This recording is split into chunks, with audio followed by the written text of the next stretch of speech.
il y a quand même un grand écart entre, par exemple, ce qu'on nous a dit dans les dialogues de Bercy.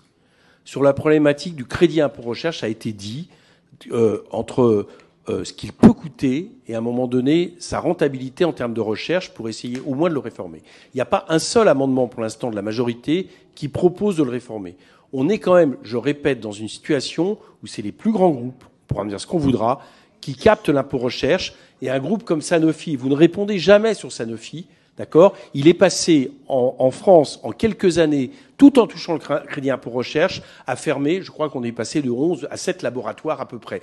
Donc, je rappelle en plus que ces groupes produisent des médicaments qui sont remboursés par la sécurité sociale, ce qu'on peut dire que, d'une certaine manière, il y a une deuxième façon aussi pour l'État, j'allais dire, d'aider les ventes par la Sécu, puisque c'est remboursé. Donc, au moins, vous pourriez admettre qu'à un moment donné, il y a un mauvais fléchage par rapport à des groupes qui ne développent pas la recherche, mais qui prennent cet argent pour ne pas le faire. Au moins, vous entendre ça, or vous ne le faites pas, et à chaque fois qu'il y a des amendements qui sont proposés pour essayer au moins de corriger les choses, vous pourriez dire le contre-amender, vous pourriez dire c'est pas la solution de pénaliser les entreprises qui ont licencié des postes de recherche l'année où ils ont touché des crédits impôt recherche, ce qui est quand même énorme.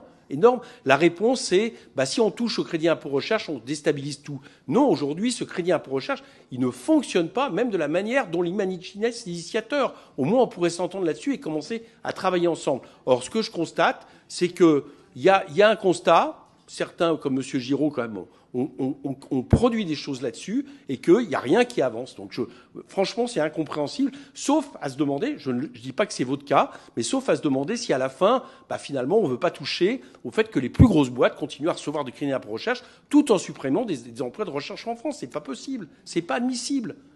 Entendez-le, c'est pas admissible, je vous assure. Monsieur Guiraud avait raison tout à l'heure, j'ai été dans pas mal de mobilisations avec des chercheurs de Sanofi, de laboratoires qui fermaient, vous auriez le discours, vous ne pourriez pas le tenir.